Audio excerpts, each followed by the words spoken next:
Hi, my name is Kimi, and I'm the founder of LumaRise.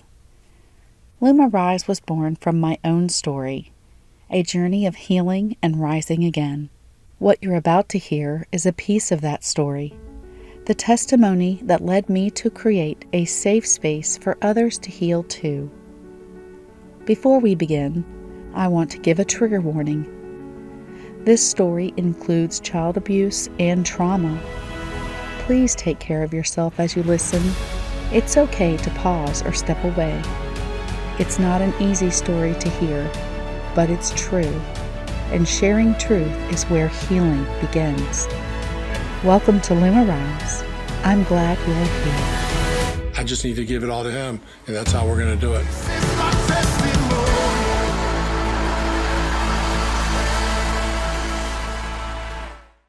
Good evening, Forever Family. I am a grateful believer in Jesus Christ who survived childhood physical, emotional, psychological, and sexual abuse. I struggle with codependency and complex PTSD, and I am 11 months clean from relationship addiction, and my name is Kimi. Hi. So my story started in the outskirts of San Antonio, Texas. My father was a truck driver supporting my mother and 20-month-old brother. From the pieces I have been able to stitch together, my mother likely suffered from postpartum depression after I was born. She was 20 years old. I was her third child, and she had given up her first while pregnant with my older brother. Throughout my childhood, my mother chose to heavily self-medicate to deal with her struggles and mental health disorders. In addition, child predators easily captivated her. My mother's struggles would impact me in some way, some more significantly than others, from infancy all the way through adulthood, which is why I completely understood that I needed CR when I learned about it. Since my mother struggled to care for me, my alcoholic father beat her horribly for this failure. It is my understanding that this is what triggered my mother to allow my father to take me with him on the truck. I was about 18 months old and not even potty trained. I recall a lot about that time. There were some fun, happy times being the littlest trucker in the world. I had my own handle. I was the Crystal Pistol. I would sing to all the truckers within range of the CB when my favorite songs would come on the radio, and my favorite was Hot Child in the City. It was obvious from toddlerhood that I was quite an extrovert with a bubbly personality and an immense joy for life. There was also a very dark side to these trips with my father. I have vivid memories of what he did to me and the exposure that he forced upon me during those formative years. Memories are burned into my mind of pornographic magazines, hand-drawn anatomical parts on my dolls, men's communal truck stop showers, and the physical touch part of sexual abuse, all between 18 months and 5 years old. My trips with my father ended when it was time for kindergarten. I remember watching him leave for his first trip without me. Not going with him broke my heart because my mother was physically and emotionally abusing me. Her neglect was painful, as was her rage. One day, after my father left on a haul, my mother loaded my brother and me into a car with a few bags and took us to West Texas to live with her father and stepmother. My grandpa and my aunts, they were amazing to me. I have some really great fond memories of living with my grandparents with them, but the rest of the people in that house jumped on the new prey. I was abused sexually, psychologically, and emotionally in the house by several members of my family. Shortly after our move, my mother found herself pregnant by her new boyfriend and moved us into a little shack with him in the same small little Texas town. My little sister was born in October of 1980, and we moved to North Carolina with this strange man, away from everything familiar and our family. We first arrived at his brother's house, where we stayed for about a month or two. It was only about week 2 after our arrival when late one night I got up to go to the bathroom, and there he was, my mom's boyfriend. He was standing in the hallway. He asked me where I was going, so I told him, and then he took my hand, walked into the bathroom with me. He came in and he shut the door behind him. I was 6 years old and quite accustomed to this behavior, but this wasn't my daddy. The next night, when I woke up needing to go, I saw two-legged shadows in the light coming in from under the door. I turned over and I went back to sleep. That was the night I became a bedwetter.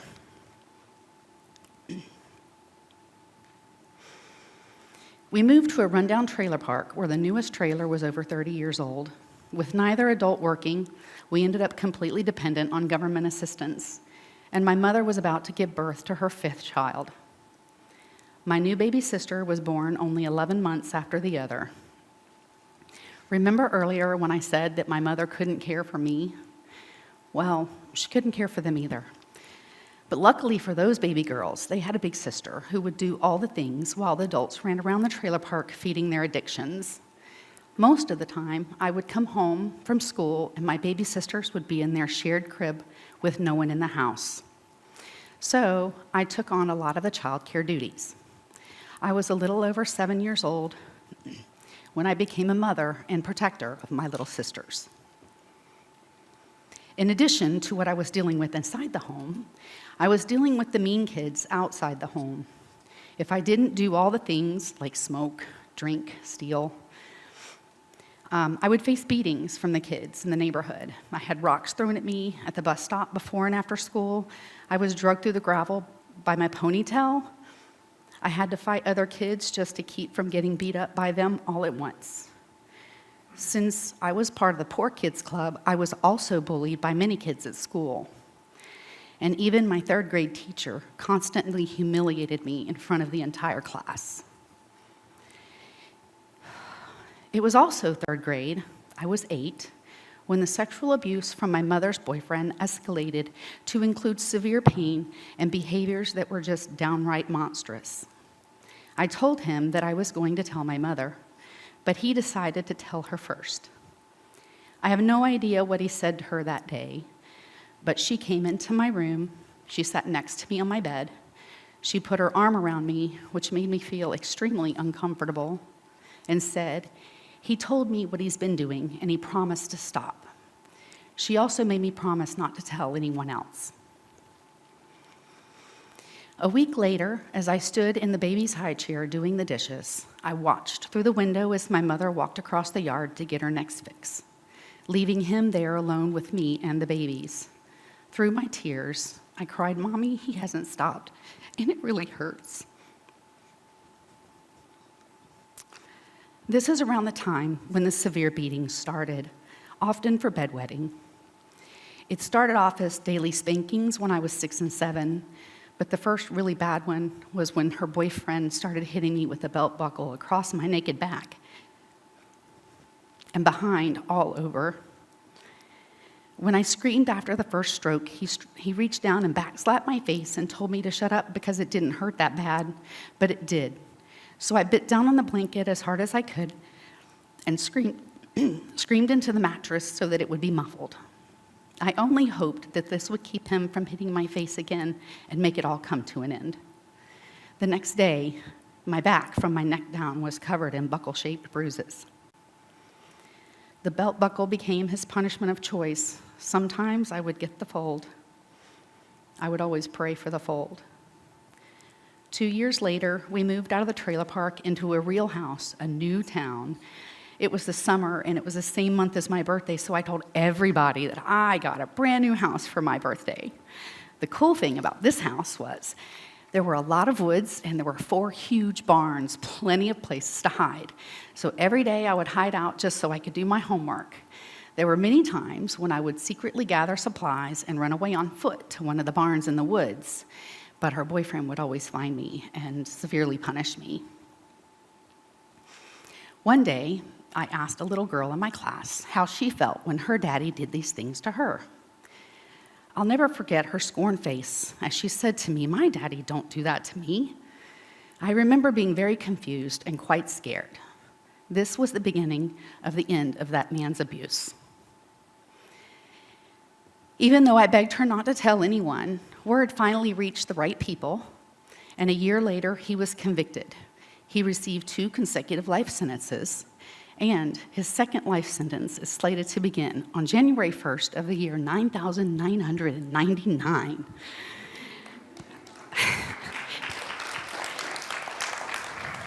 I rest well knowing that he will never hurt another child.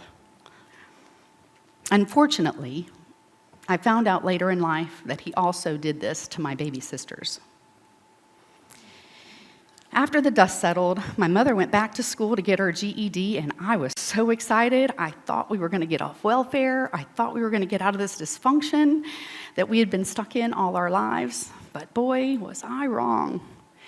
She ended up bringing home a bunch of friends, and these people introduced her to others, and they all came bearing a variety of gifts of the chemical nature.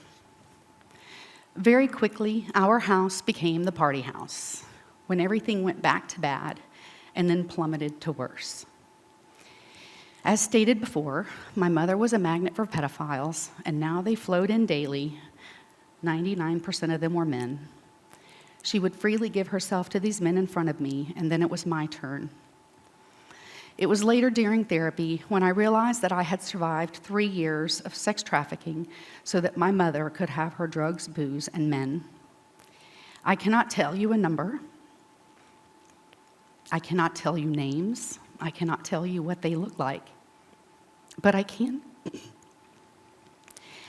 tell you vivid memories of the places and the scenes upon which I gazed and how I escaped my body to avoid the pain and how it made me feel about myself. As all this was happening, my mother blamed me for her adult male friend's interest in her 11 to 14-year-old daughter, and I shamed myself for not doing anything to stop them. One time, I did try to stop it. I had my youth minister come to my house so I could confront my mom in safety. She had to do something since he was there, right? Well, she did banish him from the house. Then, several weeks later, I snuck out to go with a boy that I had a huge crush on, and she caught me. That night, my mother said to me, "You'll blank a good-looking guy, but you'll throw an ugly guy in jail. How dare you?" I was a 12-year-old, very confused little girl. I spent 2 years trying to get out of that house. I could find no reprieve. No one believed me, except one teacher.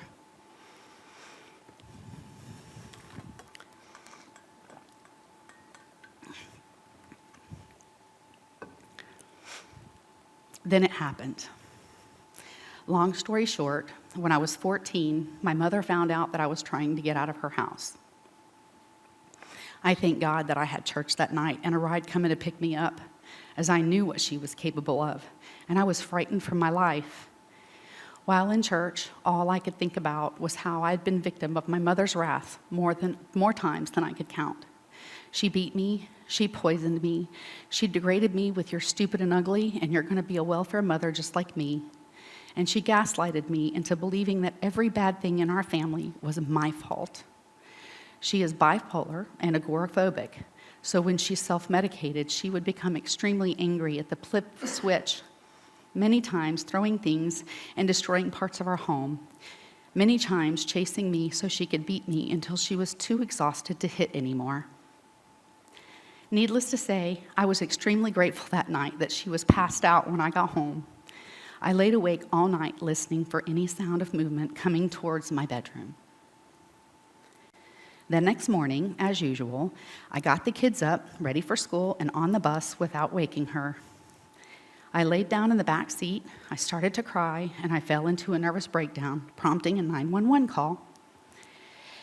Several hours later, the police, school officials, Child Protective Services, and my mother were all discussing what to do with me.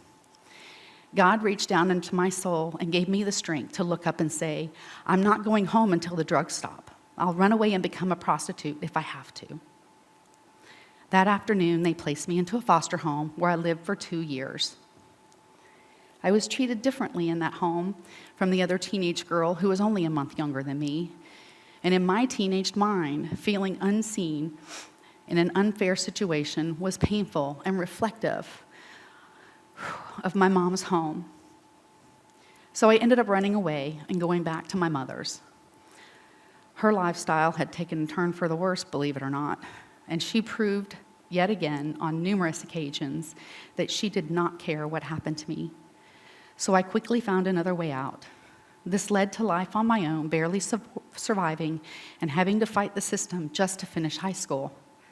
The system didn't know what to do with a teenager living on her own who wanted to finish high school, which I did. And 30 years later, I accomplished a master's degree.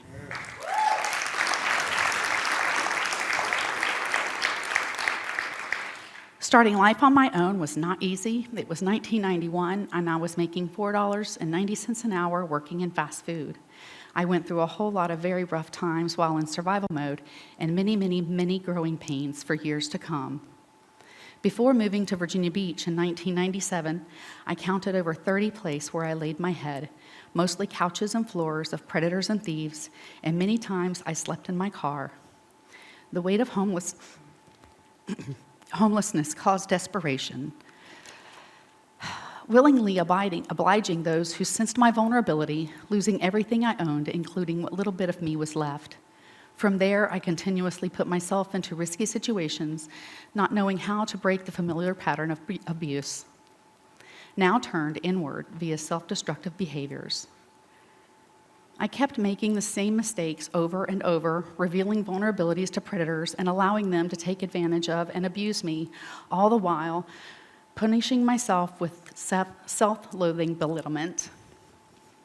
I got into a pattern of using sex, alcohol, and marijuana to attempt to fill the void of being unlovable.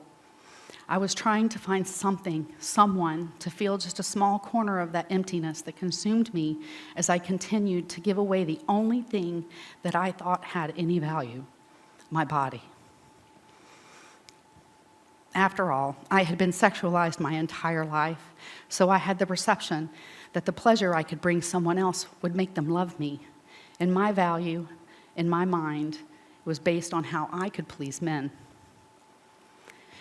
Many years later, I met a man that I wanted to marry. While dating him, I realized that I had to do something about my self-destructive ways, or that relationship would fail, just like the others. I went through 6 years of intense psychotherapy, during which we married and had our 2 boys. I learned to process and cope with the many facets of complex PTSD that resulted from my abuse-smothered childhood. I learned a lot about the things that I did to protect myself, and I did a lot of healing work, facing the acts of my abusers.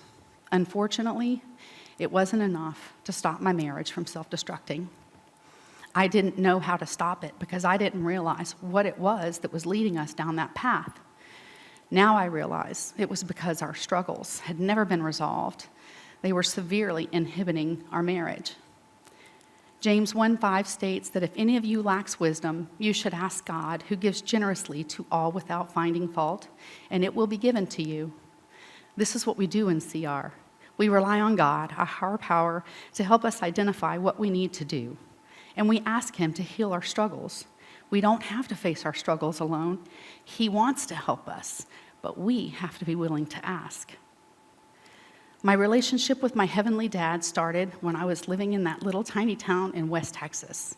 I was 5 years old, and my mom let me go on a church bus all by myself. From then on, no matter where we moved, God placed somebody in my life to provide a way for me to go to church, and He gifted me with people who I later dubbed my church parents. Good influences that I would pretend were my real parents once a week. I went to numerous churches until I left the foster home at 16. It was then that I fell away from my relationship with Jesus because I could not see past my pain to see where He was in my life. I began to lose my faith in God, claiming that He did not save me from all those predators. I asked what God would stand by and let this happen to one of His precious children. Fast forward to 2010, I'm attending Regent University. This was not my first choice, trust me. I considered myself agnostic, but I wanted a degree so bad, so I went. If you know anything about Regent, there are several requirements for religion courses. In my first class, God spoke to me. I was quite shocked and in disbelief, but I knew that the ideas that were happening inside my head weren't from me. After several months of showing me how I had been ignoring Him, I could no longer deny His existence. I tried. Trust me, I was not giving in easily. There was no way that I was going to trust this God or believe in this God again. I was still incredibly angry with him.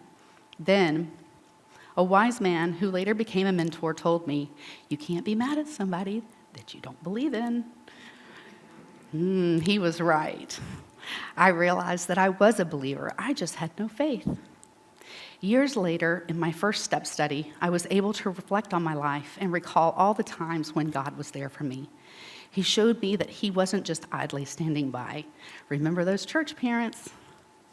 The evidence showed me how he fulfilled Hebrews 13:5 in my life. Never will I leave you, never will I forsake you. It was walking through the steps that changed everything for me. Step 1 is to admit we are powerless over addictions and compulsive behaviors and that life has become unmanageable. Let me tell you, the hardest thing for a severely and fiercely independent person like me to do is to admit that I am powerless over something. When I heard someone freely admit I was completely taken aback, I did not believe that people actually did this. I've always known that talking about things with feelings, they help with feelings of shame, but the people around me struggled to listen to my story. My stuff seemed to make everyone uncomfortable. My life experiences were always too much, even what I considered the small stuff. I have struggled my entire life to find a place where I belong, to find people who really want to know me, the real me, and all the scars that come along with who I am. People who want to help me understand and explore myself outside of my struggles. Ephesians 2:19 says, "You are no longer foreigners and strangers, but fellow citizens with God's people and also members of his household." God led me here to CR so that he could heal me and return me to the whole person that he knitted in my mother's womb. I am blessed to be a part of CR with all of you, my forever family. After only 2 months of attending CR, God led me to dive into a step study to work on my abandonment issues. This helped me realize that no matter how hard I fought, my tendency was to always return to the same old self-destructive patterns. I had sought self-improvement my entire life, but nothing had ever broken through the 50-foot wall that I had built around myself. I thought I had gotten good at dealing over the years, but in fact, I had just gotten really good at hiding my hurts, habits, and hang-ups from the rest of the world and denying myself in the process. It was during Principle 4, openly examine and confess my faults to myself, to God, and to someone I trust, when I noticed a change in myself. I had been through therapy for trauma, but I had never paid attention to my soul. My inventory is only a few pages compared to my 2-inch healing journal binder. However, that act of confession, simply reading a few pages to God and someone I trust, provided the healing power my soul required. As I sat there with my sponsor, telling her all the things I had experienced and done, there was no judgment, and to my surprise, no consequent rumors. Ooh. Instead, I felt released from the guilt and shame of that struggle and a newfound freedom that I never knew existed. During this first step study, I discovered that I had many other struggles that required God's intervention. Feeling super overwhelmed by this realization, I turned to Isaiah 41:10, because he says, "So do not fear, for I am with you. Do not be dismayed, for I am your God. I will strengthen you and help you. I will uphold you with my righteous right hand. In this, I know that God will guide me and strengthen me to take one thing at a time, one day at a time, and one moment at a time. It took a lifetime to get here. I know it will take the rest of my life to get where God wants me to be." Speaking of struggles, it took me a while to work step 9, making amends, direct amends, wherever possible, except when doing so could cause harm. There were so many people on that list, and facing them was certainly not on my "yay, I'm excited to do this" list. The one person that was the most difficult to face was my mother. In January of 2024, I visited her over a long weekend. I had had the opportunity to talk to her heart to heart for the very first time in my life. She and I,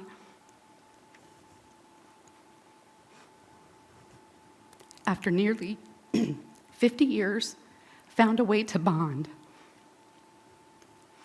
And my mother said the words that I had so desperately wanted to hear from her my entire life. She said, "I love you." She also expressed pride in who I had become. Words I never thought would slip her lips in my direction. This brings us to step 12. Having had a spiritual experience as a result of these steps, we try to carry this message to others and to practice these principles in all our affairs. God has been so good to me throughout my whole life. What has happened within the last 2 years since I started CR is extremely remarkable. Not only have I learned to lay these 2 burdens down at Jesus' feet, but I have fallen in love with him. I have watched his miraculous healing powers with my own 2 eyes. I have seen him impact so many people in this room and me. I've always known that Jesus died on the cross for me, but for the first time, I feel it, and now I'm living it. My soul has been renewed in ways I never imagined, and he's only just begun. He has lit a fire inside of me that only wants to get back to him. I chose to get baptized to rededicate my life to Jesus, and I gave up my 25-year career to build something for his glory. I also serve every Sunday at Essential, greeting for the first 2 services.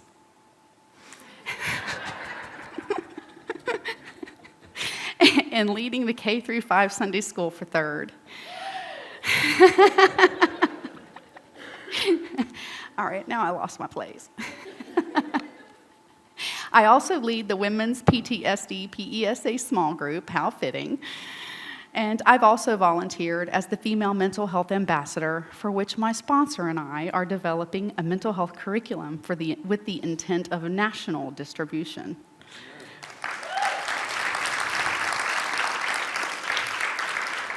But the most rewarding experience of all of these has been leading a step study and becoming a sponsor. There are my girls over there.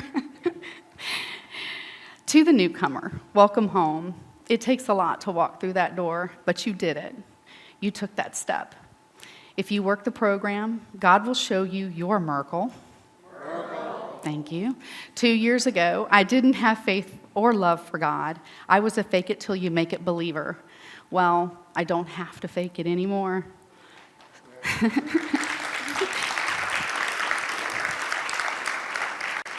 Psalm 147:3 says, "He heals the brokenhearted and binds up their wounds." Through Jesus Christ, our one and only higher power, healing is possible. But you must keep coming back, and you've got to work the steps. I cannot wait to see the miracle. Thank you, of healing that he has in store for you. Thanks for letting me share.